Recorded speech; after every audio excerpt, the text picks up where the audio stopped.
अगर खुदा चाहता था कि हम मुकाशफा की किताब को समझें, तो फिर उसे इतनी पुरअसरार क्यों बनाया गया? ये सवाल बहुत से मसीहियों के जहन में आता है।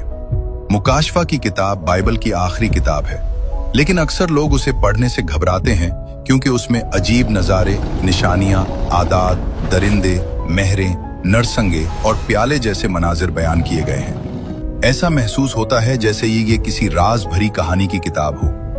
लेकिन हकीकत ये है कि खुदा ने ये किताब हमें उलझाने के लिए नहीं, बल्कि तैयार करने के लिए दी है। आगे बढ़ने से पहले आपसे एक छोटी सी रिक्वेस्ट है। अगर आप बाइबल की सच्ची शिक्षाओं पर आधारित ऐसी और वीडियोस देखना चाहते हैं तो हमारे चैनल को जरूर फॉलो करें।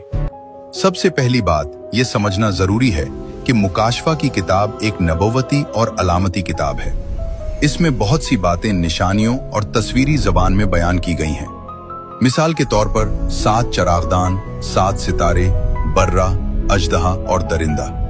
अगर कोई इन अलामतों को लफ्जी मानी में लेने लगे तो किताब वाकई मुश्किल लगेगी। लेकिन जब हम पूरी बाइबल के तनाजुर में इन अलामतों को समझते हैं तो इनका मतलब आहिस्ता आहिस्ता वाज़े होने लगता है। दूसरी बात यह है कि मुकाशफा की किताब को समझने के लिए सिर्फ इसी किताब को पढ़ना काफी नहीं। इसका ताल्लुक बाइबल की दूसरी किताबों, खास तौर पर दानिएल, हिजकियेल, जकरिया और यशायाह की नबूवतों से भी है। बहुत सी अलामतें पहले ही पुराने अहदनामा में बयान की जा चुकी हैं। इसलिए जो शख्स पूरी बाइबल का मुताला करता है, इसके लिए मुकाशफा को समझना निस्बतन आसान हो जाता है। तीसरी बात यह है कि बाज लोग हर मौजूदा खबर, जंग या कुदरती आफत को फौरन मुकाशफा की किसी नबूवत से जोड़ देते हैं। इस वजह से भी बहुत सी गलतफहमियां पैदा होती हैं। खुदा चाहता है कि हम इस किताब को खौफ के साथ नहीं, बल्कि हिकमत, दुआ और आजिज़ी के साथ पढ़ें। ये भी याद रखें कि मुकाशफा की किताब का असल मरकज यसू मसीह है, न कि सिर्फ आखिरी जमाने के खौफनाक वाकयात। इस किताब का आगाज ही इस ऐलान से होता है कि ये यसू मसीह का मुकाशफा है। इसका बुनियादी पैगाम ये है कि चाहे दुनिया में कितनी ही आजमाइशें आएं, आखिरकार फतह यसू मसीह की होगी। शैतान, गुनाह और मौत हमेशा के लिए शिकस्त खाएंगे और खुदा अपने लोगों के साथ हमेशा रहेगा।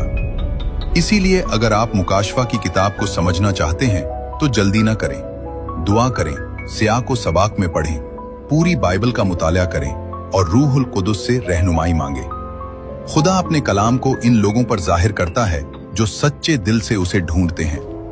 आखिर में एक सवाल, क्या आपने कभी मुकाशफा की किताब पढ़ी है?